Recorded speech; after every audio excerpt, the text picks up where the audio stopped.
Hello friends, gate के 25 years video solution में आप सभी का स्वागत है, जहां पर हम बात कर रहे हैं आपके आरसीसी सब्जेक्ट की। आरसीसी सब्जेक्ट को हम कवर कर रहे हैं अपना सेकंड यूनिट, जहां पर हम बात कर रहे हैं आपके सिंगली रेनफोर्स्ड बीम के। सिंगली रेनफोर्स्ड बीम का एनालिसिस और डिजाइन पार्ट के आधार पर जितने भी गेट में अब तक क्वेश्चंस पूछे गए हैं, उन सभी क्वेश्चंस को यहाँ पर हम टारगेट कर रहे हैं। मोस्टली हम पहले यहाँ पे 1 मार्क्स के क्वेश्चंस को ही टारगेट कर रहे हैं, जिसके हमने अब तक 2 पार्ट्स कंप्लीट कर लिए हैं।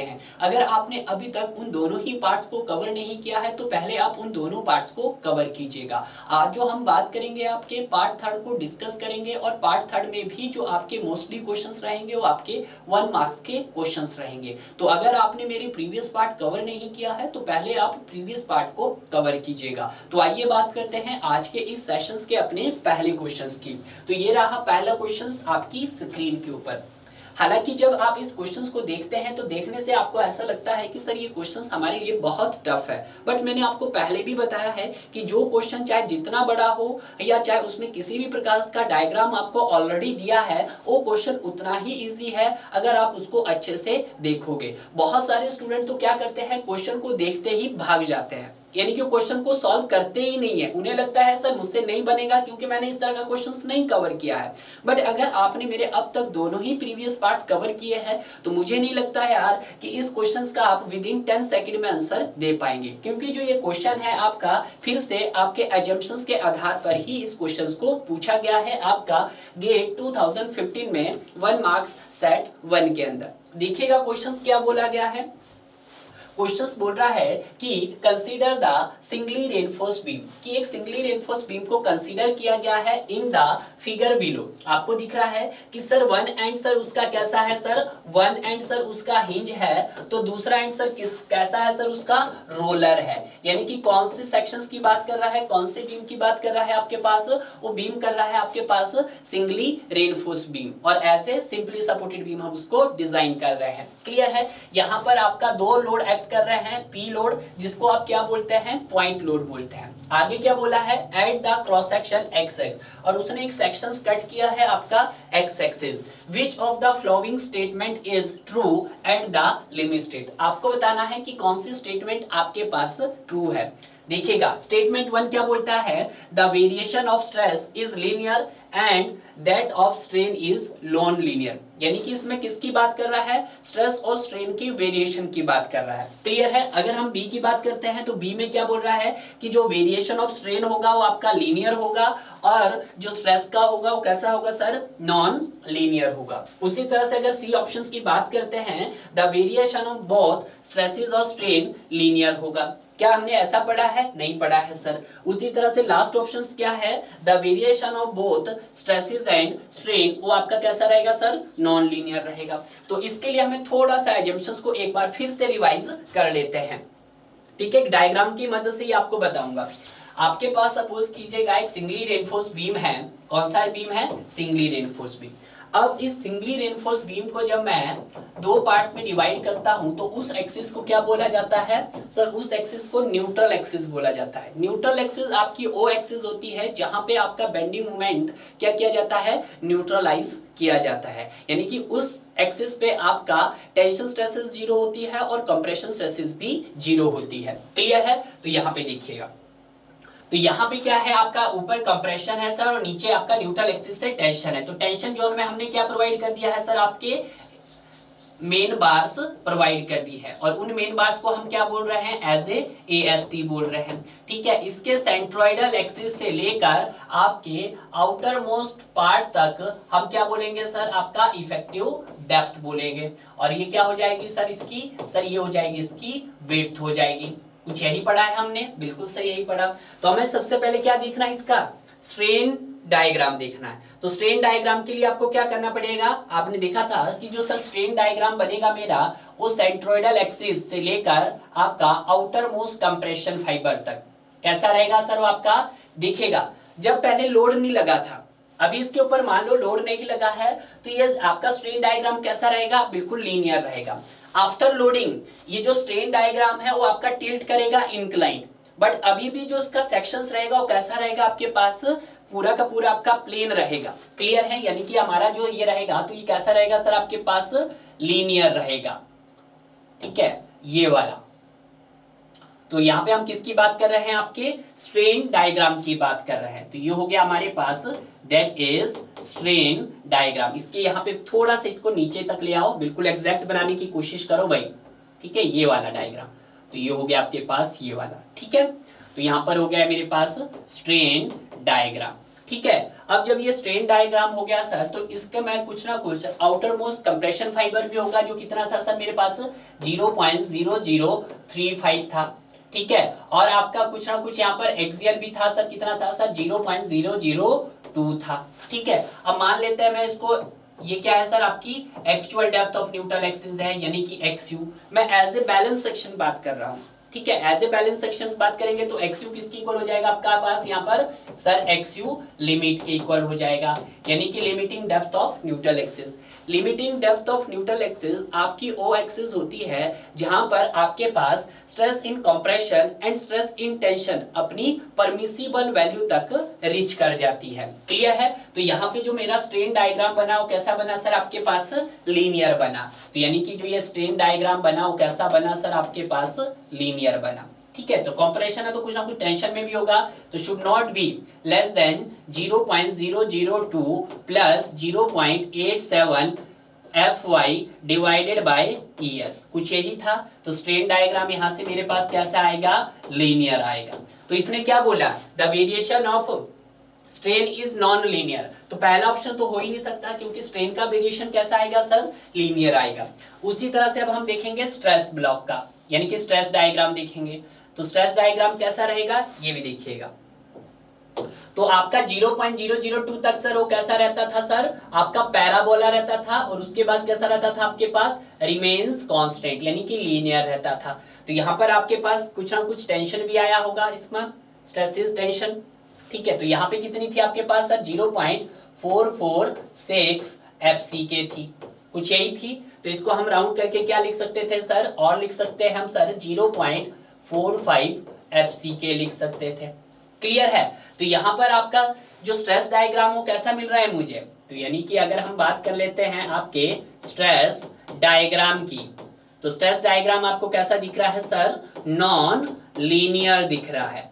कैसा दिख रहा है, नॉन लीनियर दिख रहा है। तो यहाँ पर आपका टेंशन आ रहा है, और यहाँ पर क्या है, कुछ ना कुछ रिजल्टेंट होगा, कंप्रेशन होगा। तो कंप्रेशन कितना होगा यहाँ पर, 0.36 FCK B is XU।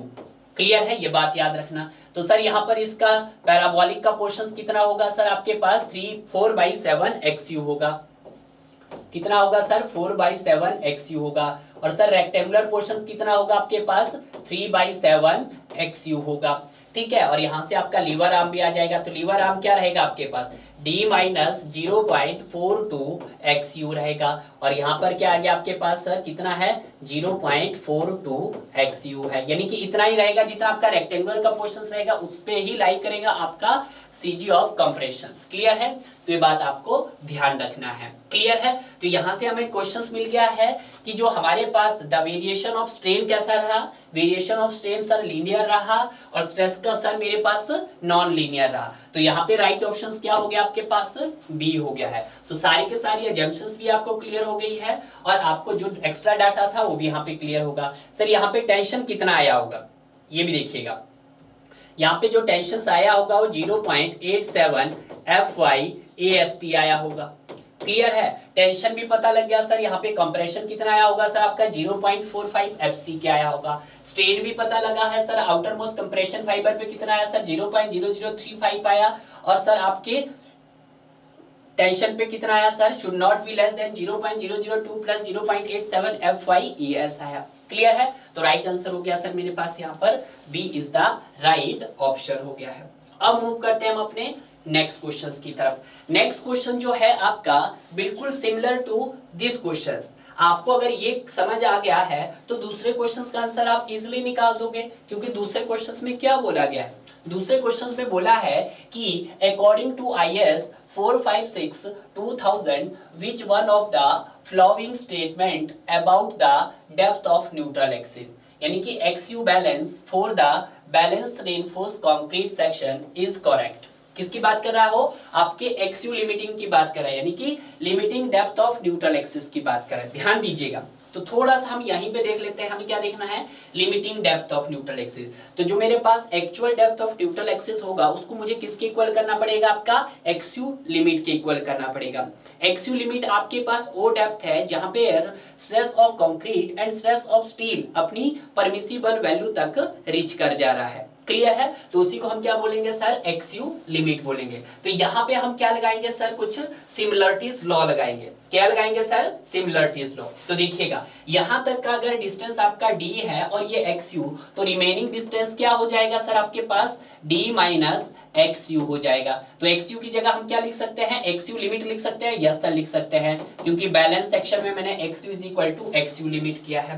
ठीक है, तो अब आप क्या कीजिएगा, बाय सिमिलर ट्रायंगल लॉ,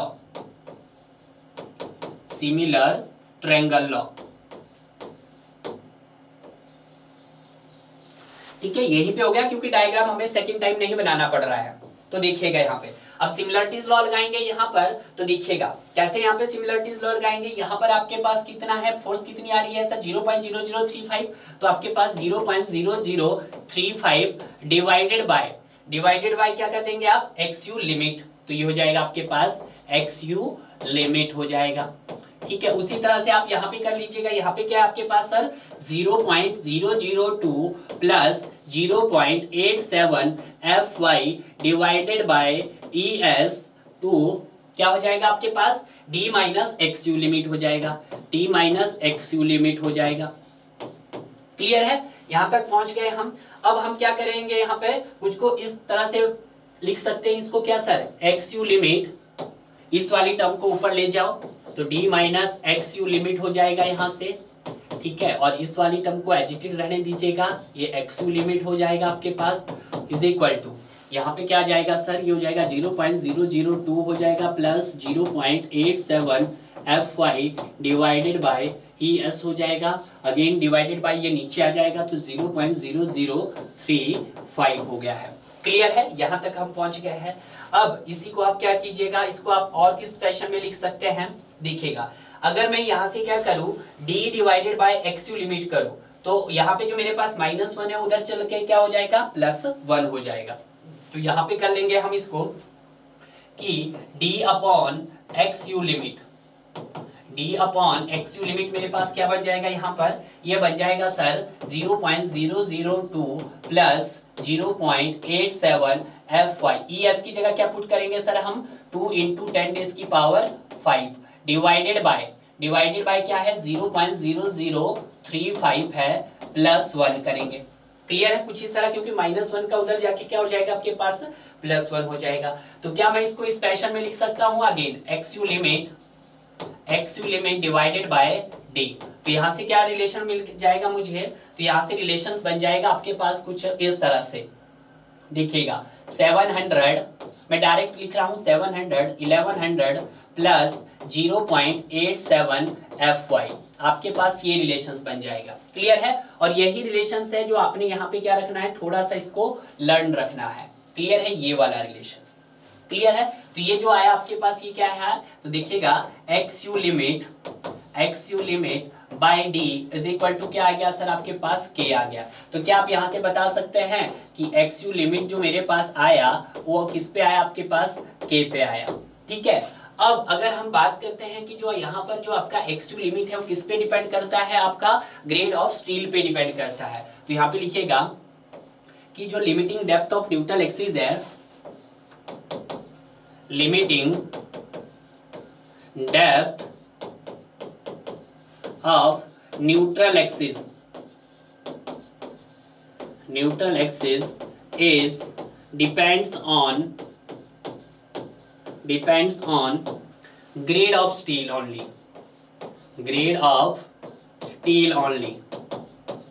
किस पे डिपेंड करता है सर, ग्रेड ऑफ स्टील पे डिपेंड करता है। के क्या है सर आपके पास, यहाँ पर के है आपके पास कांस्टेंट। ठीक है, कांस्टेंट न्यूट्रल एक्सिस, के क्या है सर, कांस्टेंट न्यूट्रल एक्सिस है।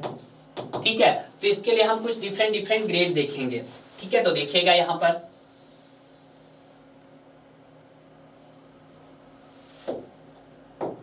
तो यहाँ पे आ जाएगा सबसे पहले ग्रेड आ जाएगा, और उसके बाद हम किसकी वैल्यू ले लेंगे सर, आप के की वैल्यू ले लेंगे, और लास्ट में किसकी ले लेंगे सर, आप एक्स यू लिमिट की। तो यहाँ पर के छोटा बनाता हूँ, ठीक है। ये टेबल आपको थोड़ा सा लर्न रखना है। तो यहाँ पे सबसे पहले क्या आएगा, ग्रेड ऑफ स्टील आएगा, और यहाँ पे किसकी वैल्यू आएगी, के की वैल्यू आएगी, और यहाँ पर एक्स यू लिमिट की वैल्यू आएगी। X u limit is equal to K into D हो जाएगा, ठीक है। तो देखिएगा ग्रेड ऑफ स्टील में आपके पास जैसे Fe 250 हो गया, आपके पास Fe 415 हो गया, आपके पास Fe 500 हो गया, आप चाहो तो Fe 550 भी लिख दो, आप चाहो तो Fe 600 भी लिख लो, ठीक है। क्योंकि आपको ये टर्म याद रखनी है। अगर ये टर्म्स आपको याद है तो आपका क्वेश्चन बन जाएगा, कोई भी ग्रेड दे सकता है। आज तो उसने जानबूझ के दे दिया आपको, कौन सा ग्रेड दे दिया है, कोई सा ग्रेड नहीं दिया है, क्लियर है। बट अगर आपको 250, 415, 500 इतने तीनों ग्रेड तक तो आपको मैं बता दूंगा, चौथा भी बता दूंगा, 50 भी बता दूंगा, वो अपनी मर्जी से कोई भी दे सकता है। 800, 900 कुछ भी पूछ सकता है ग्रेड। तो उस कंडीशंस में आपको क्या करना है, यहाँ पर सिर्फ ग्रेड की वैल्यू को भरना है, यानी कि ग्रेड ऑफ स्टील आपको यहाँ पर रखने हैं। तो देखिएगा अगर आप क्या करोगे सर, यहाँ पर Fi की जगह 250 फुट करोगे तो यहाँ पर आपको क्या वैल्यू मिल जाएगी, तो कितनी वैल्यू मिलेगी सर आपकी के की, सर यहाँ मिल जाएगी मुझे 0.53 मिलेगी।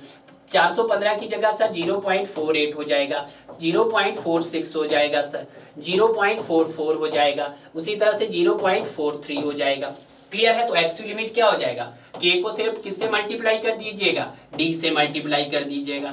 0.48 को किससे मल्टीप्लाई कीजिएगा, डी से मल्टीप्लाई कीजिएगा। 0.46 को किससे मल्टीप्लाई कीजिएगा, डी से मल्टीप्लाई कीजिएगा। 0.44 को किससे मल्टीप्लाई कीजिएगा सर, डी से मल्टीप्लाई कीजिएगा। और 0.43 को किससे मल्टीप्लाई कर दीजिएगा, डी से मल्टीप्लाई कर दीजिएगा। तो यहां से हमें क्या मिल जाएगा, आपका limiting depth of neutral axis मिल जाएगा। थोड़ा सा आपको क्या देखना है, ये डायग्राम देखना है। इस डायग्राम में जो आपका ये स्ट्रेन डायग्राम है, इसमें आपने क्या किया सर, सिमिलरिटीज लॉ लगाया, और जब सिमिलरिटीज लॉ आपने लगाया तो आपके पास जो फाइनल जो रिलेशंस बना होगा वो कुछ इस तरह फैशन में बना होगा, that is x2 limit divided by d is equal to 700 1100 plus 0.87 Fy। यहाँ पे आपने ग्रेड ऑफ स्टील भरते रहना, डालते रहना, और आपके पास यहाँ पे डिफरेंट वैल्यू आती रहेगी, क्लियर है। जब डिफरेंट वैल्यू आती रहेगी तो यहाँ से आपको एक निचोड़ ये निकलता है कि जो आपके पास limiting depth of neutral axis होता है सर किस पे डिपेंड करता है, ओनली ग्रेड ऑफ स्टील पे डिपेंड करता है, क्लियर है। तो यही क्वेश्चंस में पूछा है कि जो हमारे पास एक्सयू बैलेंस बोले तो एक्सयू लिमिटिंग बोल दो, एक्सयू बैलेंस बोल दो, या एक्सयू मैक्स भी बोल सकते हैं आप, क्लियर है। Depends on the grade of concrete, नहीं कंक्रीट के ग्रेड पे तो डिपेंड नहीं करेगा सर, किस पे डिपेंड करेगा वो सर, ग्रेड ऑफ स्टील पे डिपेंड करेगा। तो यानी कि यहाँ पर बी ऑप्शंस क्या हो जाएगा सर, सही हो जाएगा।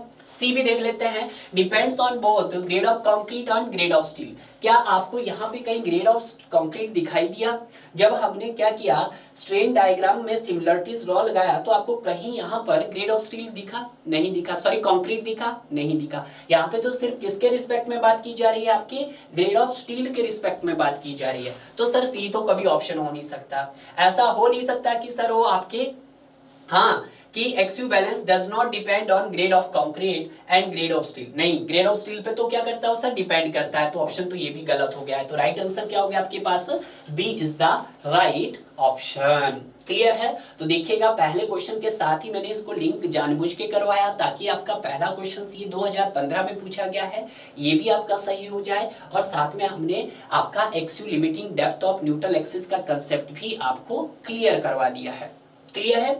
अब यहाँ पे बात करते हैं हम अपने नेक्स्ट क्वेश्चंस की। Next questions very important questions है, फिर से क्लियर है। क्वेश्चंस क्या बोल रहा है कि फॉर M25 कंक्रीट, यानी कि आपके पास क्या दे दिया सर, M25 दे दिया। M25 का मतलब क्या है सर, हमारे पास ग्रेड ऑफ कंक्रीट दे दिया है जो कितना है सर 25 मेगा पास्कल है, बिल्कुल सही बोला है। आगे क्या बोला है सर, उसने क्रीप कॉफिशिएंट की बात की है, उसने किसकी बात की है सर, क्रीप कॉफिशिएंट की बात की है। और यहाँ पे जो क्रीप कॉफिशिएंट लिया जा रहा है थीटा, वो कितना लिया जा रहा है सर, वो 1.5 लिया जा रहा है, क्लियर है। आपको क्या बताना है, long term static modulus of elasticity, क्या बताना है sir, long term statics modulus of elasticity बताना है। क्लियर है? आपको ये बताना है मेगा पास्कल में एज पर IS 456-2000 के अकॉर्डिंग बताना है। थोड़ा सा इसका हम डिटेल्स जान लेंगे। पहले सबसे पहले हम बात करते हैं आपके इलास्टिक मॉडुलस ऑफ कंक्रीट बोलो या modulus of elasticity of concrete बोलो। क्लियर है? तो यहाँ पे मैं हेडिंग डाल रहा हूं कि इलास्टिक मॉडुलस ऑफ कंक्रीट। तो मैंने आपको पहले भी बताया था कि जो आपके पास इलास्टिक मॉडुलस ऑफ कंक्रीट होता है इट वेरीज फ्रॉम कहां से कहां वेरी करता है सर आपका ये 14 इंटू 10 रेज़ की पावर 3 टू आपके पास 40 इंटू 10 रेज़ की पावर 3 न्यूटन पर mm स्क्वायर के बीच में वेरी करता है। यानी कि 14,000 मेगा पास्कल से लेकर 40,000 मेगा पास्कल के बीच में आपका modulus of elasticity of concrete very करता है। क्लियर है? ये पॉइंट्स आप ध्यान दीजिएगा। अब जब हम बात करते हैं modulus of elasticity of concrete की, फिर से लिख रहा हूं मैं modulus of elasticity of concrete, elasticity of concrete ये आपके पास दो टाइप्स के होते हैं। कितने टाइप्स के होते हैं सर? ये दो टाइप्स के होते हैं। सर ये दो टाइप्स के कौन कौन से होते हैं मैं पहले भी बता चुका हूं। एक होता है आपका short term modulus of elasticity और दूसरा होता है आपका long term modulus of elasticity. तो हम दोनों को देखेंगे यहां पर।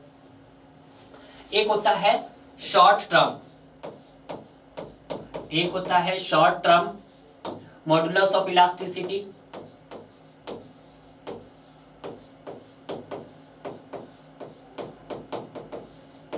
और दूसरा होता है आपका long term modulus of elasticity.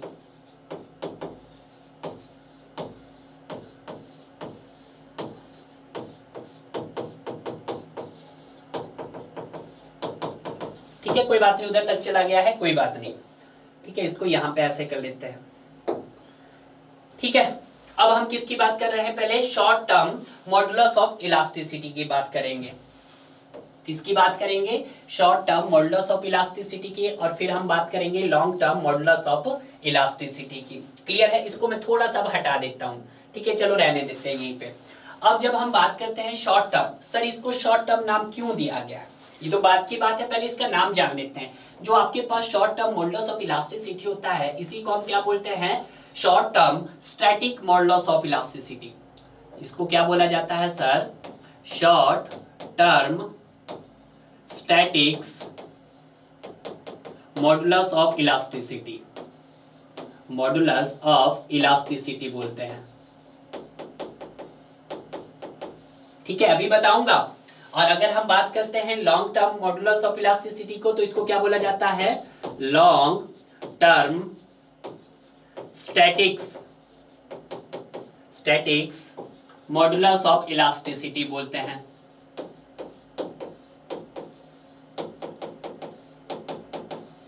ठीक है, देखिएगा सर इसको शॉर्ट टर्म क्यों बोला गया है, इसको लॉन्ग टर्म क्यों बोला गया है? ध्यान दीजिएगा। शॉर्ट टर्म सर इसीलिए बोला गया है क्योंकि यहां पर आपका क्रीप का इफेक्ट कंसीडर नहीं किया गया है। Creep effect is not consider. ठीक है, क्योंकि जब क्रीप का इफेक्ट कंसीडर नहीं किया तो हमने इसको शॉर्ट टर्म बोला है। लॉन्ग टर्म सर इसको क्यों बोला है? क्योंकि सर यहां पे आपका क्रीप का इफेक्ट कंसीडर किया गया है। क्रीप का इफेक्ट क्या किया गया है? कंसीडर किया गया है। ठीक है, आप श्रिंकेज भी लिख सकते हो। क्लियर है? अब सर उसके बाद आता है सर इसको स्टैटिक क्यों बोला है? सर इसको स्टैटिक क्यों बोला है? स्टैटिक इसलिए बोला है क्योंकि जो यहाँ पे लोड की जो कंडीशन थी वो कैसी थी? स्टैटिक थी, ना कि मोशन में था। यानी कि स्टैटिक मतलब कि सर जो यहाँ पे लोड था आपके पास, कि सर जो यहाँ पे लोड था वो कैसा था? नॉट इन मोशन, वो मोशन में नहीं था, नॉट इन मोशन। ठीक है, और जब लॉन्ग की बात करेंगे तो लॉन्ग यहाँ पे भी कैसा होगा सर? नॉट इन मोशन होगा, नॉट इन मोशन होगा। नॉट इन मोशन होगा तो मतलब स्टैटिक होगा। अब स्टूडेंट यहाँ से क्वेश्चन पूछता है कि सर एक होता है सर आपका स्टैटिक मॉडुलस ऑफ इलास्टिसिटी, एक होता है dynamic modulus of elasticity. Dynamic modulus of elasticity के अंदर क्या होता है कि जो आपके पास लोड होता है वो क्या रहता है, आपका मोशन में रहता है वहां पे। यानी कि आपका जैसे आपने देखा होगा सस्पेंशन ब्रिज, जब सस्पेंशन ब्रिज के ऊपर आपकी गाड़ी मूव करती है तो वहां पे जो लोडिंग कंडीशन बनती है वो स्टैटिक नहीं बनती है, वो क्या बनती है, ऐसे डायनामिक बनती है। तो यहाँ पे जब आप आरसीसी में जो मॉडुलस ऑफ इलास्टिसिटी देखते हैं वो कौन सी देखते हैं सर, वो स्टैटिक मॉडुलस देखते हैं, ना कि डायनामिक देखते हैं। क्योंकि यहाँ पे जो लोड के जो इफेक्ट जो कंसीडर किया जाता है वो मोशन में नहीं किया जाता है, वो आपका एज ए स्टैटिक कंसीडर किया जाता है। क्लियर है? तो ये बात आपको ध्यान रखनी है। अब हम बात करते हैं इसकी कि सर इसकी वैल्यूज क्या क्या होती है, ये तो काम की है। अब हम बात करते हैं एज पर IS 456 के अकॉर्डिंग अगर हम बात करते हैं तो जो आपका short term static modulus of elasticity होती है वो EC होती है, वो होता है आपके पास 5700 रूट FCK होता है। ये कब, जब सर मिनिमम ग्रेड आपने M15 यूज किया था, किसके अकॉर्डिंग सर, IS 456 1978 के अकॉर्डिंग। क्लियर है? बट अगर न्यू कोड के मुताबिक देखें तो ES इज इक्वल टू आपका 5000 इज रूट FCK है। जब आपने मिनिमम ग्रेड कितना यूज किया सर, M20 किया है, किसके अकॉर्डिंग सर, IS 456 2000 के अकॉर्डिंग। कुछ ऐसी बातें हैं, बिल्कुल ऐसा ही है सर। अब हम बात कर लेते हैं long term static modulus of elasticity की। तो एज पर IS ही देखना है इसको, एज पर IS 456। तो अगर हम बात करते हैं इसको तो इसको किससे रिप्रेजेंट किया जाता है, ये देखिएगा।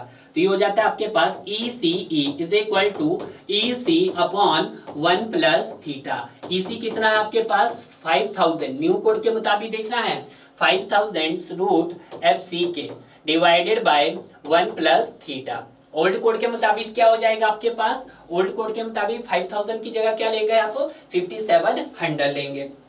अब सर थीटा क्या है, यहाँ पर थीटा है आपके पास क्रीप कॉफिशिएंट। थीटा क्या है सर, क्रीप कॉफिशिएंट है, ठीक है। और क्रीप कॉफिशिएंट क्या होता है आपके पास, it is the ratio of ultimate creep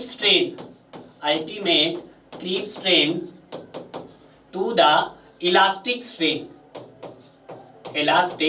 strain होता है, ठीक है। अब इसका कुछ टेबल भी होता है, उस टेबल्स को भी हम देख लेते हैं, क्योंकि टेबल भी आपका काम का है भाई। तो यहां देख लीजिएगा आप टेबल, कुछ टाइम पे डिपेंड करता है। ये किस पे डिपेंड करता है सर, ये आपका टाइम पे डिपेंड करता है। यहाँ पे कुछ टाइम आ जाएगा, यहाँ पे थीटा की वैल्यू आ जाएगी। तो यहाँ पे सर हमारा टाइम हो गया है और यहाँ पे सर थीटा हो गया है। सर 7 डेज पे वैल्यू कितनी होती है सर, 2.2 होती है। 28 डेज पे कितनी होती है सर, 1.6 होती है। 1 ईयर पे कितनी होती है, 1.1 होती है। तो यहाँ से हमें एक नोट मिल जाता है। नोट क्या होता है आपके पास कि जैसे जैसे टाइम आपका बढ़ेगा वैसे वैसे आपका थीटा की वैल्यू क्या होगी, डिक्रीज होगी। क्लियर है? टाइम के बढ़ने से क्या होता है आपका क्रीप कोएफिशिएंट डिक्रीज होता है। क्लियर है? तो जितने बेसिक पॉइंट्स थे वो आपने यहाँ पर देख लिए हैं। आज क्वेश्चंस में क्या बोला गया है, आज तो क्वेश्चंस में आपको बोला है long term static modulus of elasticity, यानी कि आपको ECE निकालना है। तो निकालिएगा यार, सिंपल है, सब कुछ वैल्यू दी गई है आपके पास। तो ये हो जाएगा हमारे पास solutions ECE is equal to आपके पास EC कितना है सर, 5000 रूट FCK कितना है सर, 25 है, डिवाइडेड बाय 1 प्लस थीटा 1.5 है। क्लियर है? तो अब इसको जब सॉल्व करेंगे आप तो ये क्या आ जाएगा आपके पास, EC इज इक्वल टू यहाँ पे 25,000 आएगा आपके पास, तो 25,000 डिवाइडेड बाय 2.5, तो यहाँ से क्या आ जाएगा आपके पास 10,000 मेगा पास्कल आ जाएगा। क्या आ जाएगा, 10,000 मेगा पास्कल आ जाएगा। क्लियर है? तो यहाँ से आगे आपके पास 10,000 मेगा पास्कल। क्लियर है? तो यही आपके क्वेश्चंस में यहाँ पे पूछा गया था, देखिएगा। तो क्या होगा सर आपका आंसर 10,000 मेगा पास्कल हो जाएगा। क्या हो जाएगा, तो यहाँ पे आप भर दीजिएगा, दैट इज 10,000 मेगा पास्कल, यानी कि हम बोल सकते हैं 10,000 न्यूटन पर mm स्क्वायर। क्लियर है? तो इस तरह से क्वेश्चंस को कवर कीजिएगा। यहाँ पे इतनी डिटेलिंग दी है, यहाँ पे आपका हर क्वेश्चंस का मैंने बिल्कुल निचोड़ दिया है, उसका पूरा पोस्टमार्टम कर लिया है, क्या रीजन है, किस कारण इसका नाम पड़ा है, उनको हमने बहुत अच्छे से यहाँ पर कवर कर लिया है डियर। क्लियर है? अब हम बात कर लेते हैं इसके लास्ट क्वेश्चन की। तो आइए बात करते हैं हम अपने नेक्स्ट क्वेश्चंस की। ये क्वेश्चंस आपका इस सेशंस का लास्ट क्वेश्चन है, यानी कि जितने भी आपके 1 मार्क के क्वेश्चन थे as a singly reinforced beam, उनको हमने यहाँ पर बहुत अच्छे से कवर कर लिया है। अगर आपने अब तक मेरे प्रीवियस पार्ट कवर नहीं किया है तो पहले आप प्रीवियस पार्ट कवर कीजिएगा डियर। इसके बाद जो हम टारगेट करेंगे अपने 2 मार्क्स के क्वेश्चंस को कवर करेंगे, जो आपको नेक्स्ट पार्ट में मिलने वाले हैं। क्लियर है? आइए देखते हैं क्वेश्चंस क्या कह रहा है। क्वेश्चंस बोल रहा है आपके पास the deformation in concrete due to sustain loading is, कि जो आपके पास कंक्रीट में जो डिफॉर्मेशन आता है किसके कारण, सस्टेन लोडिंग के कारण, उसको क्या कहते हैं। क्लियर है? तो यहाँ पे सबसे पहला जो आपको पता होना चाहिए कि सर सस्टेन लोडिंग का मतलब क्या है। सस्टेन लोडिंग भी एक प्रकार का एक लोडिंग कंडीशन है। It includes the self weight of the structures and super impose dead load of the structures. तो मैं यहाँ पे लिख लेता हूँ क्योंकि स्टूडेंट यहाँ पे बहुत कंफ्यूज होता है आपका कि सर सस्टेन लोडिंग क्या होता है। सस्टेन लोडिंग क्या होता है आपका, it includes the self weight of the structures, self weight of the structure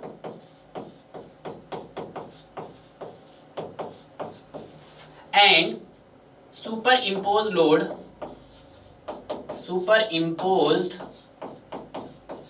load of the structure। इसी को क्या बोला जाता है आपका, इसी को सस्टेन लोडिंग बोला जाता है। क्लियर है? तो क्यों ना हम अब यहाँ पे कंसेप्ट देख लेते हैं क्रीप और श्रिंकेज का, कि सर क्रीप क्या होता है और आपका श्रिंकेज क्या होता है, क्योंकि क्रीप और श्रिंकेज से बहुत ज्यादा क्वेश्चंस आपके एग्जाम में पूछे जाते हैं और इंटरव्यू में भी यहाँ से क्वेश्चंस पूछे जाते हैं। तो आइए देखते हैं जरा क्रीप और श्रिंकेज का कंसेप्ट। क्रीप क्या है सर मेरे पास, क्रीप है आपके पास टाइम डिपेंडेंट फिनोमिना। तो आप लिखिएगा it is time dependent phenomena, time dependent phenomenon है आपके पास। ठीक है? जो कब अकर होता है आपका, which occurs due to dead load only. Clear है? जो आप अकर होता है कब, जब आपका डेड लोड अकर होता है। इसके लिए जो सबसे बेस्ट एग्जांपल है, आपके घरों में जब आप क्या करते हैं, कपड़े सुखाते हैं, तो यहाँ पर आपने क्या देखा होगा, कुछ आपके पास रोप इस तरह से लगी होती है, 2 एंड से सर उस रोप को आप क्या करके रखते हैं, सपोर्ट करके रखते हैं कुछ इस तरह से। टाइम के साथ साथ ड्यू टू सेल्फ वेट के कारण ये रोप क्या हो जाती है आपकी, कुछ इसमें सस्टेन लोडिंग के कारण यहाँ पे कुछ डिफ्लेक्ट हो जाती है कुछ इस तरह से। तो इसी को क्या बोला जाता है हमारा, इसी को सर क्रीप बोला जाता है। या सर मैं इसकी एक और डेफिनेशन भी बनाना चाहूँ कि क्रीप क्या है sir, it is the deformation of the structures. क्या है सर आपके पास, एक डिफॉर्मेशन ऑफ द स्ट्रक्चर है, ऑफ द स्ट्रक्चर है, जो किसके कारण हो रहा होता है आपके पास, ड्यू टू सस्टेन लोडिंग। तो आप लिख दीजिएगा ड्यू टू सस्टेन लोडिंग के कारण आ रहा था। इसी को हम क्या बोलते हैं, इसी को आप या तो क्रीप बोल दो या फिर इसको क्रीप ऑफ कंक्रीट बोल दो, क्रीप ऑफ कंक्रीट बोल दो। क्लियर है? ये पॉइंट्स आपने ध्यान रखना है। क्लियर है? अब ये सर कब एक्ट होता है, it is act due to long pressure, due to long time pressure और स्ट्रेसेस,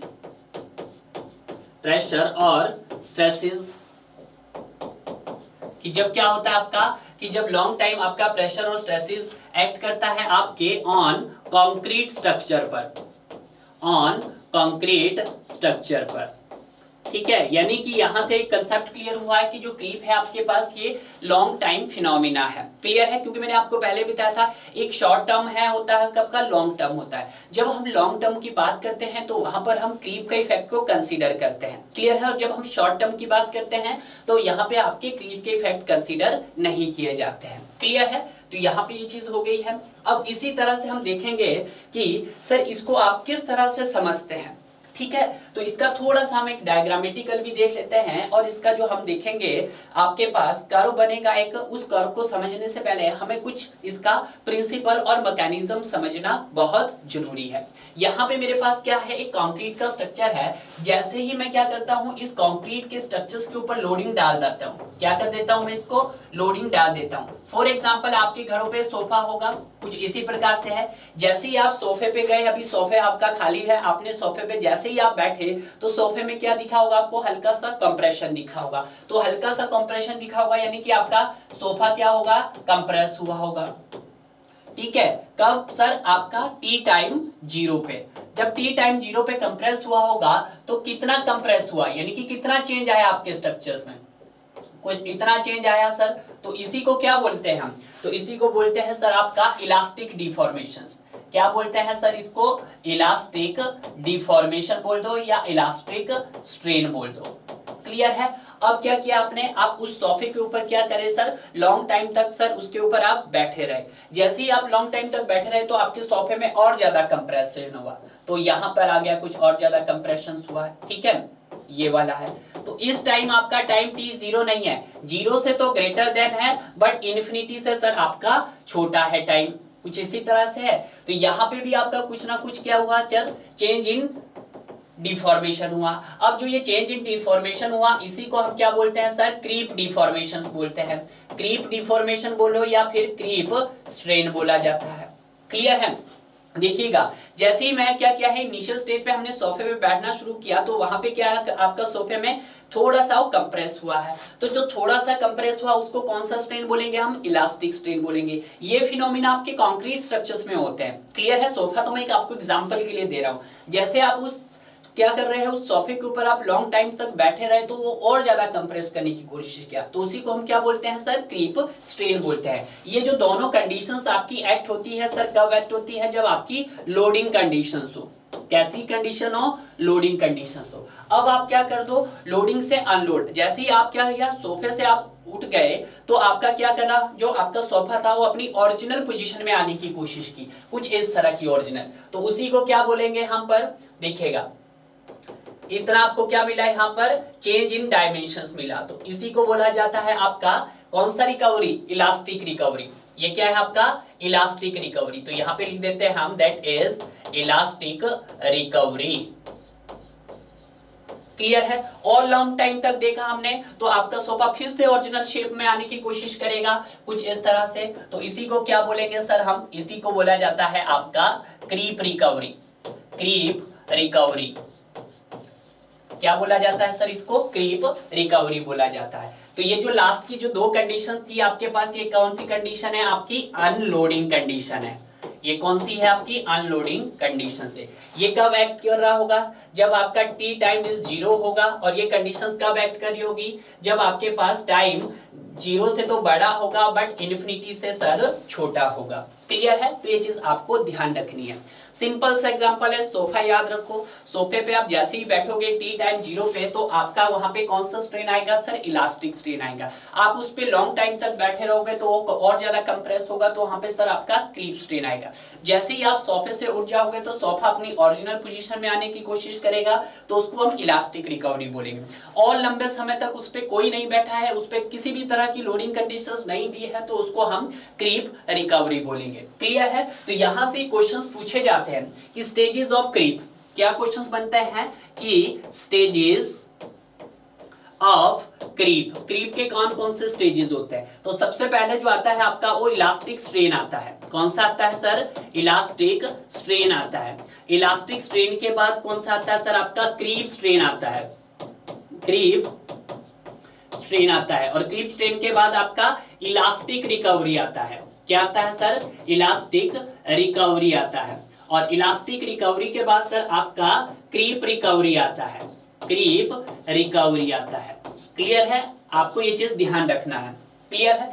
अब जो हमारे पास ये 2 रहते हैं, इलास्टिक स्ट्रेन और क्रीप स्ट्रेन, ये कब एक्ट करते हैं, जब आपके पास लोडिंग कंडीशंस रहती है।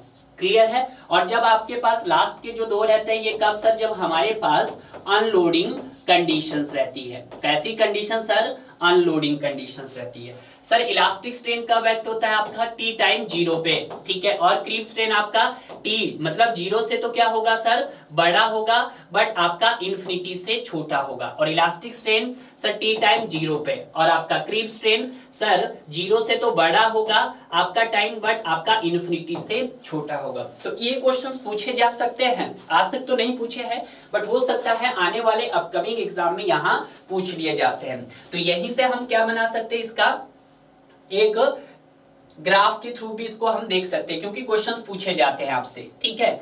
ये आपका यहाँ पर स्ट्रेन वैल्यू है यहाँ पर, और ये इसकी क्या हो जाएगी सर, ये इसकी टाइम हो जाएगा, स्ट्रेन वर्सेस टाइम।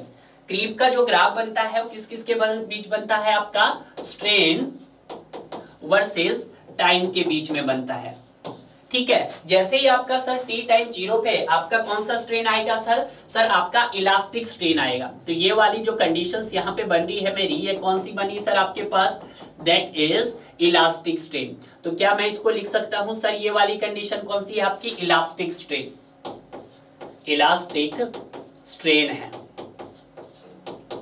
ठीक है। अब उसके बाद क्या किया हमने, उसके ऊपर लोडिंग कंडीशन दी तो आपके पास कुछ इस तरह का बना होगा, क्लियर है। तो ये कौन सा है सर, यहां तक तो आपने बोल दिया है कि सर ये मेरे पास कौन सा है, आपके पास इलास्टिक स्ट्रेन है, इलास्टिक स्ट्रेन है, ठीक है। तो ये वाला क्या है आपके पास सर, ये आपके पास दैट इज क्रीप स्ट्रेन है, इसी को क्या बोलेंगे हम, क्रीप स्ट्रेन बोलेंगे। तो यहां पे लिख देते हैं ये क्या है सर आपका क्रीप स्ट्रेन।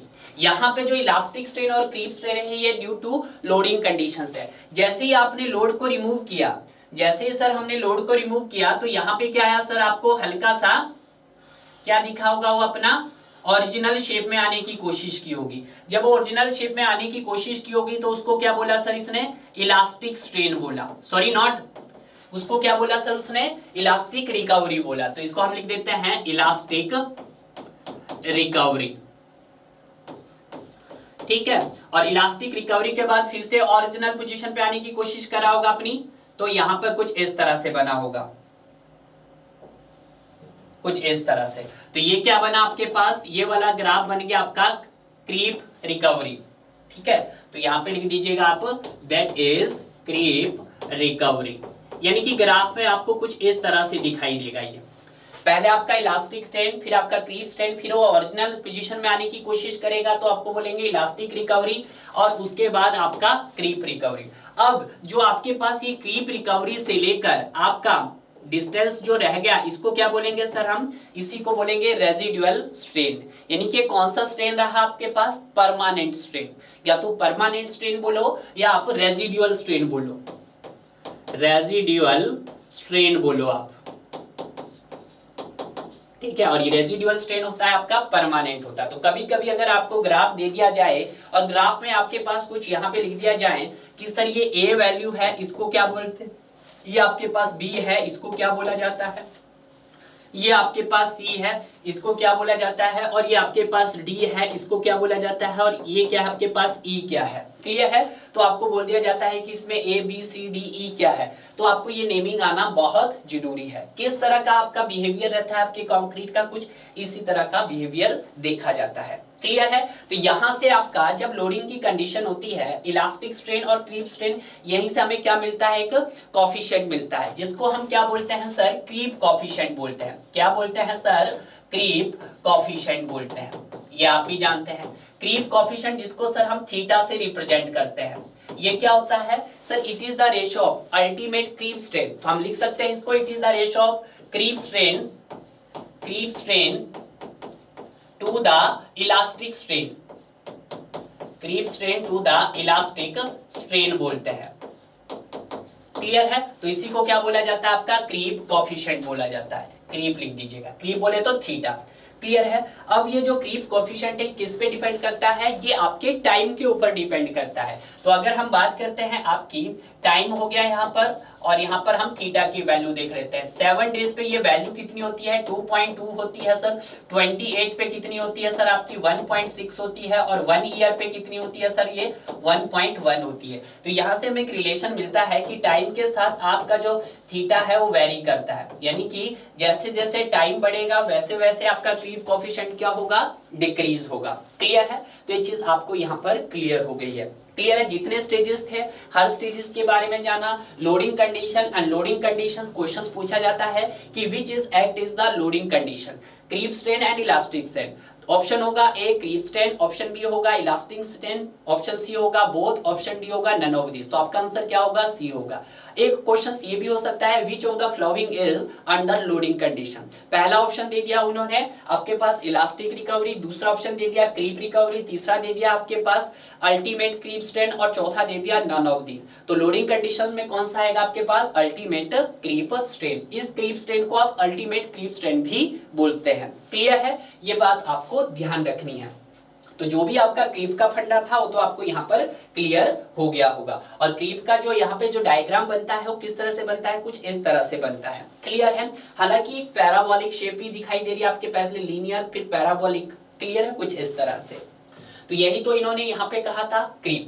अब हम उसी तरह से हम यहाँ पे श्रिंकेज को भी देख लेते हैं कि सर श्रिंकेज क्या होता है। फैक्टर इफेक्टिंग देखेंगे, पर फैक्टर इफेक्टिंग हम दोनों के एक साथ देखेंगे। ठीक है, अब हम बात कर लेते हैं यहाँ पे थोड़ा सा श्रिंकेज की। श्रिंकेज क्या होता है सर आपके पास।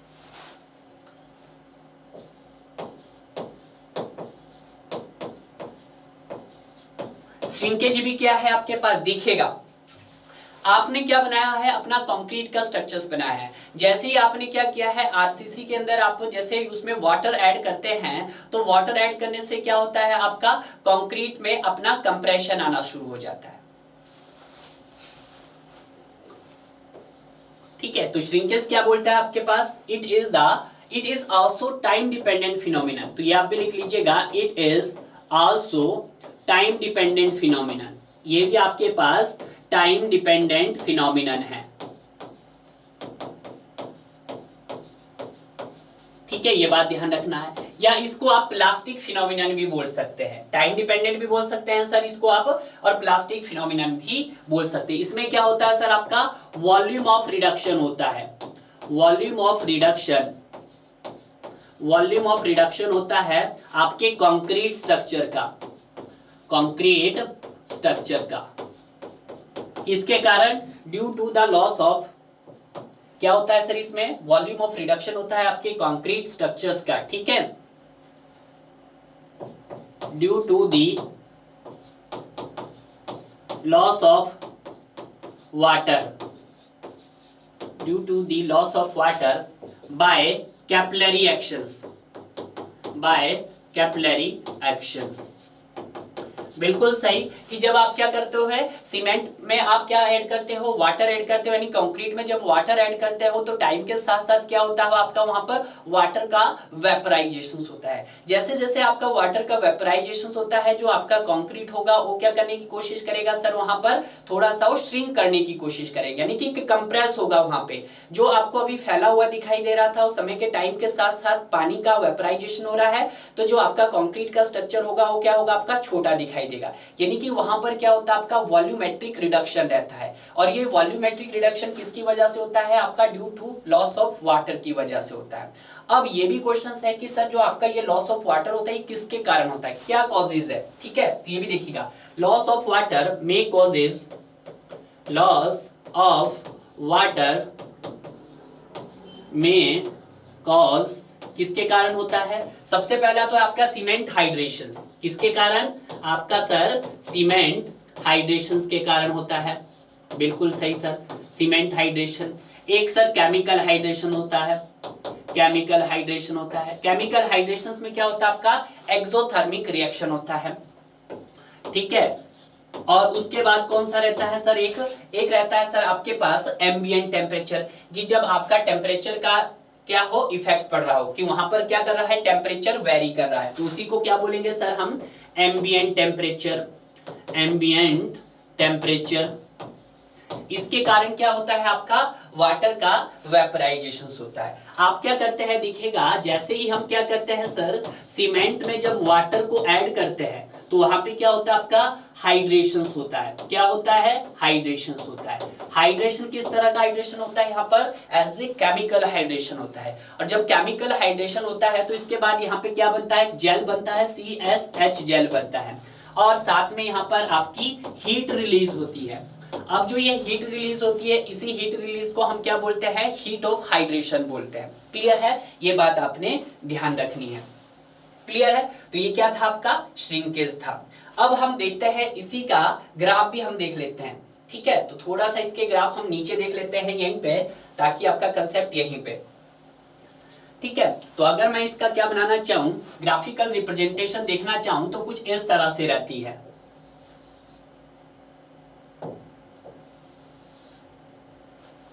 इस तरह से, यानी कि यहाँ पर कैसे बनता है आपका कंक्रीट का श्रिंकेज? कैसा होता है? आप सभी को जानते हैं, कुछ पैराबोला। यहाँ पे आपका क्या होगा? कुछ ना कुछ स्ट्रेन होगा, स्ट्रेन इन श्रिंकेज होगा आपके पास। तो ये आपका स्ट्रेन हो गया, और ये आपका सर टाइम हो गया।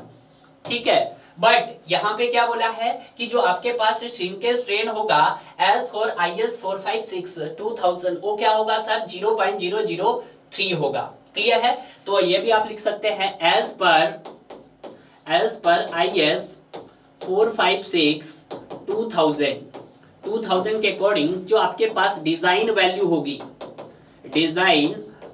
होगी किसकी सर? आपके श्रिंकेज स्ट्रेन की।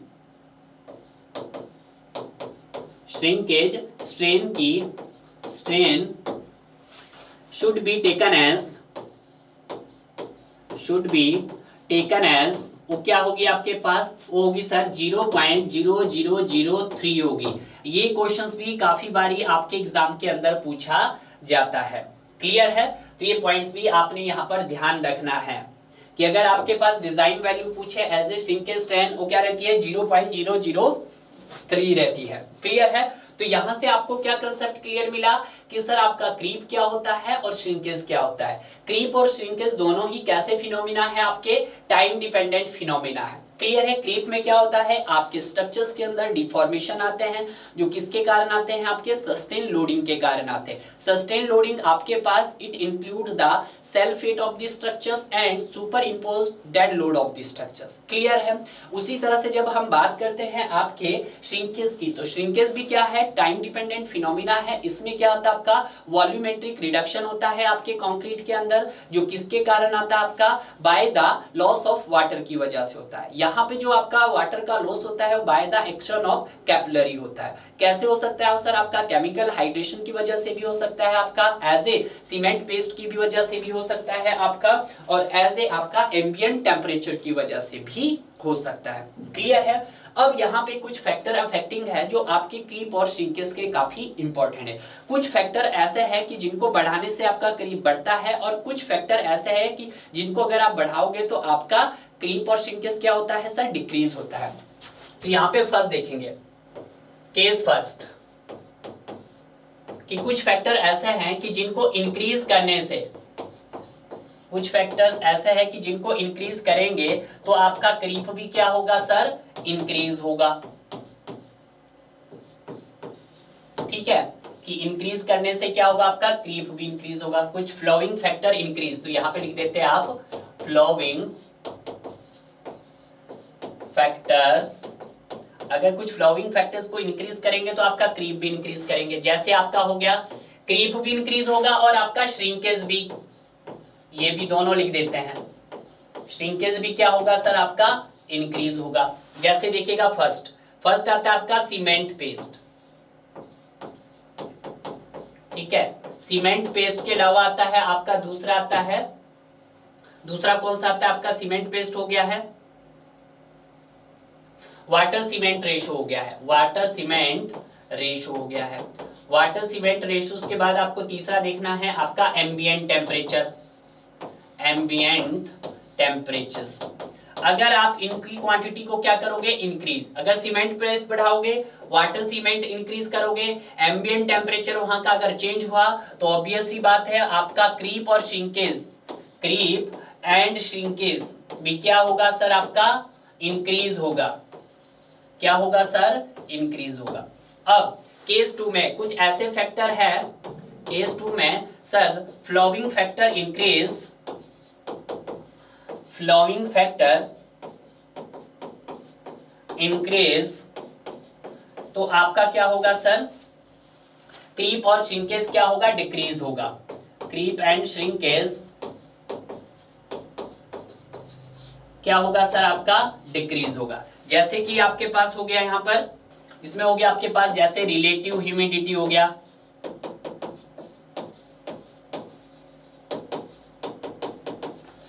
वॉल्यूम टू सरफेस रेशो हो गया, volume to surface area ratio हो गया,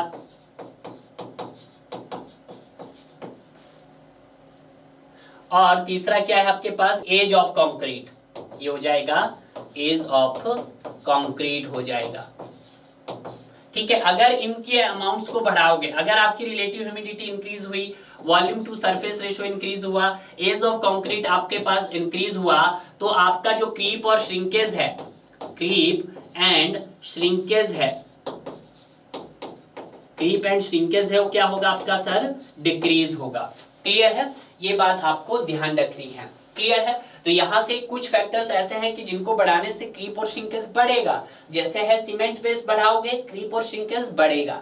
आपके पास वाटर सीमेंट रेशो बढ़ाओगे तो आपका क्रीप और श्रिंकेज आल्सो इंक्रीज करेगा। एम्बिएंट टेम्परेचर अगर आपका बढ़ेगा तो ऑब्वियसली बात, क्रीप और श्रिंकेज इज इंक्रीज है। अब कुछ फैक्टर ऐसे हैं कि जिनको बढ़ाने से क्रीप और श्रिंकेज आपका डिक्रीज होता है। जैसे कि रिलेटिव ह्यूमिडिटी बढ़ाओगे तो क्रीप और श्रिंकेज आपका डिक्रीज होगा। Volume to surface area ratio अगर बढ़ा तो आपका श्रिंकेज और क्रीप आपका डिक्रीज होगा। एज ऑफ कंक्रीट आपका बढ़ा तो ऑब्वियसली बात, क्रीप और श्रिंकेज आपका डिक्रीज होगा। क्लियर है, तो ये चीजें हैं जो आपको यहाँ पर जानना बहुत जरूरी था। तो जितना भी कंसेप्ट था आपका क्रीप और श्रिंकेज का, उसको हमने यहाँ पर बहुत अच्छे से कवर कर लिया है डियर। बेटर है कि आप इसको नोट डाउन कर लेंगे।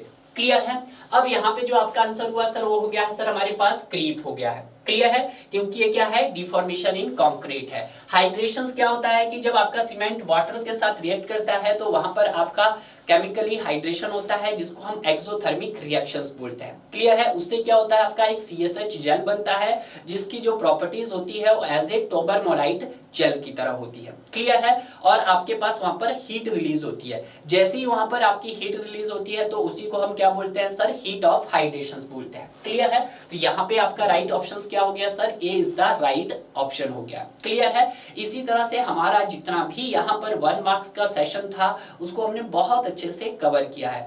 आप भी इसी को इसी तरह से कवर कीजिएगा, और जितने भी हमने यहाँ पर इंपॉर्टेंट पॉइंट्स लिखवाए हैं उन सभी पॉइंट्स को आप नोट डाउन कीजिएगा डियर। क्लियर है, तब तक आप पढ़ते रहिएगा और इसी तरह बढ़ते रहिएगा जब तक हम अपना नेक्स्ट पार्ट आपको लेकर नहीं आते।